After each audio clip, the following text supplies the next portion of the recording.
Alrighty, I might have to be a New York Knicks fan. This is absolutely crazy. I'm reacting to this live pretty much. I just got back from volleyball. I just showered, and all of a sudden my phone is blowing up. All this stuff is happening. So just give me a second to process, all right? So the Brooklyn Nets have agreed in principle to trade Mikal Bridges. I'm sorry, all right? It's a bad habit for Bojan Bogdanovic, 4 unprotected first-round picks, a protected first-round pick, yep, the Bucks pick, and an unprotected pick swap. Wait, an unprotected pick swap and a second rounder? Holy shit. Wait, did they save money on this move? Bridges is earning 21 million. No, maybe not. Maybe I'm remembering wrong. Bogdanovich is like 20 million, isn't he? 20 million. Okay, no, so it's a little bit more, but it's not a big deal at all. Jesus, this team is loaded.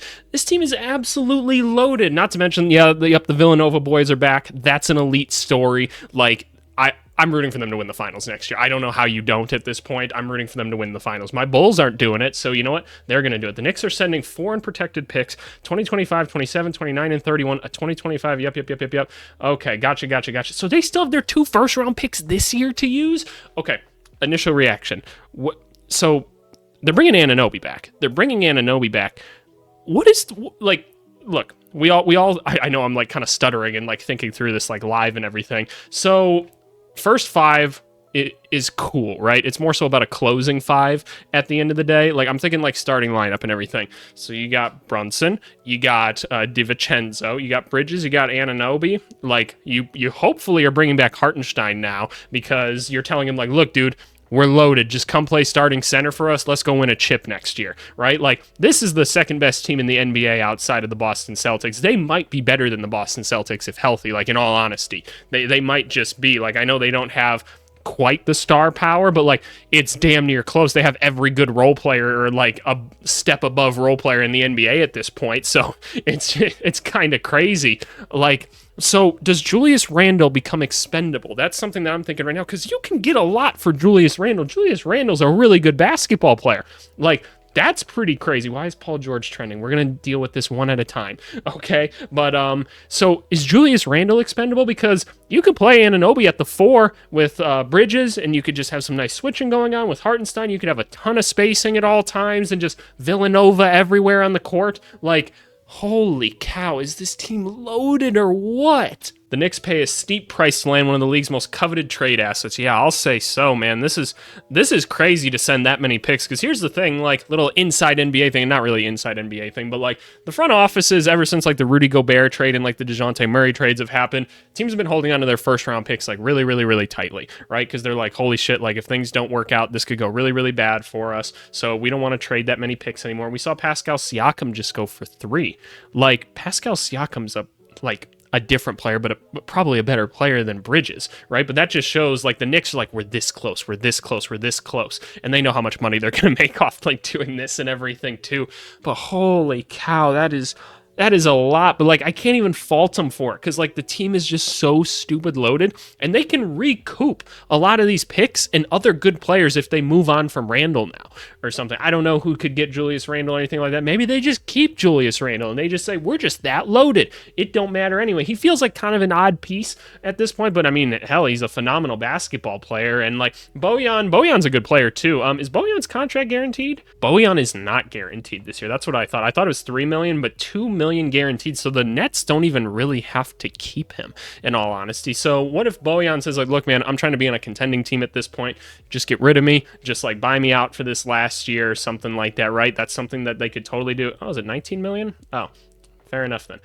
But yeah, let's just say the Nets buy him out or something like that. He hits the free agent market. What if he just like goes to Dallas or something like that on a minimum or something like that then? Because he's just like, let's just go contend. I'm 34 years old at this point. Like, why the hell not? Like Bojan could instantly become one of the most coveted like free agents. Maybe he goes to Denver or something like that too, and just becomes a nice scoring punch for them coming off the bench or something. Like, Bojan would be a huge trade asset. And like this obviously signals that the Nets are like completely rebuilding and everything and tearing everything down, which is probably good. They were in one of the weirder spots in the NBA, and so it makes a lot of sense for them to tear things down. They still do have one all NBA talent to move and that's Ben Simmons. No, but for real though, like, does this mean like that Nick Claxton isn't coming back? Like, maybe. I'm sure Nick Claxton is going to get a lot of interesting offers this offseason. Does this mean that they're trying to trade like Cam Johnson or something like that? He could be a guy that's pretty highly coveted. Cam Johnson's a very good basketball player. I'm trying to think, like Dennis Schroeder is a name that's probably going to be highly coveted by some people. There's some teams that need some point guards. I think like the Washington Wizards would be a team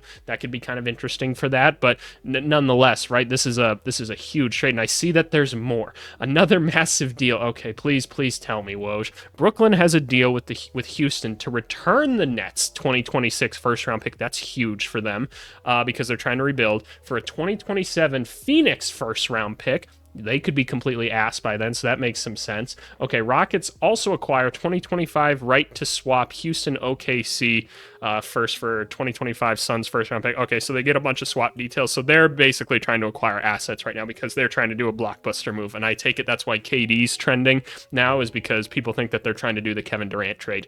Okay, it's going to be one of those off seasons, y'all. It's going to be one of those off seasons. More in the deal. Houston acquires a 2029 more favorable. Okay, y'all just got to stop it. There's too many picks moving at once. This can't be legal. Yeah, Houston wants to trade for Kevin Durant. Yep, nope, that's exactly what I figured. Okay, I'm caught up on that. Why is there more? Okay, that's just a picture. Okay, I can deal with a picture. This team is so stupid loaded. Like, I don't know what to think about this. Like, I've never seen a team, like, in theory, like, assuming that they bring some of those guys back, that are this deep. Like, you presume Alec Burks probably isn't coming back. Like, he's probably going to get a bigger contract elsewhere or something like that. But, like, you bring Hartenstein back, like, I would bring Mitch Robb back, because why the hell not? Honestly, just have another center. He is pretty injury prone, so if you can get like a more like reliable center, if you will, out of him, then I think that's probably fine. But like, this team, like 1 through 9, is just like stacked beyond belief, and I can't even comprehend it. If they stay healthy, this team is a contender, and we've got championship experience right here, y'all. We have plenty of championship experience right here. Okay, that seems to be all the news for right now, but that's just insane to me. Like, I wish I had like more basketball stuff to say about this. Like, I'm just thinking one of the beautiful things about Bridges is that we've seen him play off of stars really, really well, right? And so that just means that Jalen Brunson can continue to have the ball. He can continue to do things and be the operator, but he also has secondary ball handlers to get the ball to, like Anunoby and Bridges, that excel without the basketball. Or when DiVincenzo tries to be a creator and he's going from like the wing to the rack or something like that. We know those OG Anunoby corner cuts are going to be awesome, but you also have to guard Bridges like out on the wing or something like that. And you know he's a mean catch and shoot guy. And you've got offensive rebound. You got guys like Josh Hart, Miles McBride coming off the bench, or Deuce McBride, as people want me to call him. I see you in the comments. Yes, I know. Mitch Robb, like we said, it's like this team is nasty. Like, who am I forgetting to talk about here? Obviously, Julius Randle, all NBA type talent, right? I don't know if he necessarily like fits at this point. I don't necessarily think so. So like, you could just go get more. And you could still have a Brunson, DiVincenzo, Mikal. I almost did it again. I don't know what's wrong with me, why I keep calling him that. Bridges, Anunoby, Hartenstein, something like that. That 5 is nasty. That 5 is absolutely nasty. And you know they've got chemistry together. At least in theory they should. Like, it's just defense and switching and shooting just everywhere.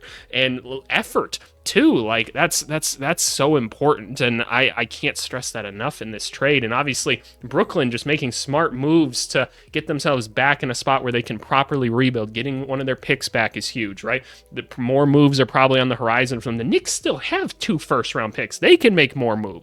Like, I'm just talking out my ass right now, but Julius Randle and 2 first-round picks, what do we get for it, right? Like, who else is available? Like, let's just add Jared Allen to the team. Let's just call it a year, right?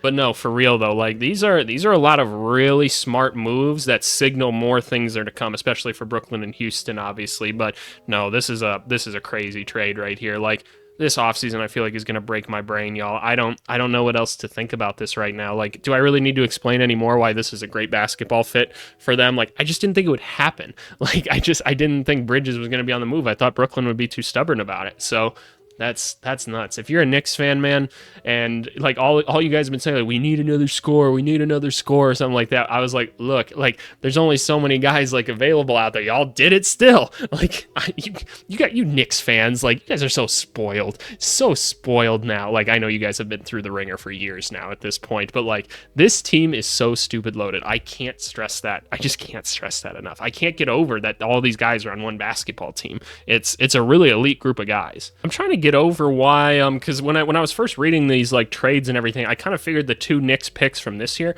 were on their way over, and I was gonna be like, okay, Brooklyn can try to trade those because they don't need any more middle round picks and everything after they kind of did that last year, and those guys like I don't want to say they didn't work out. It's young in their career, but they obviously weren't very impactful in their first season or whatever. That being Noah Clowney and Whitehead was obviously hurt the whole season or whatever. But I'm looking at like what Brooklyn can do next, and I'm trying to like piece together like where like a Cam Johnson can go. Where does a Dennis Schroeder go? Like obviously they're probably not gonna be able to move Ben Simmons or anything like that, but they're in full rebuild now, man, and they've got picks to do things with, and hopefully they don't try to accelerate a rebuild like they've done the past couple times or something like that. I hope they would just take their time, do it the right way, build within the draft and everything like that. Try to really score a home run in the 2025 class next year, something like that. That would be really, really cool. But yeah, that's all I got for now, man. Bridges and the Villanova boys, they're back together and the world is at peace. Thanks so much, y'all. We'll talk to you later. Bye.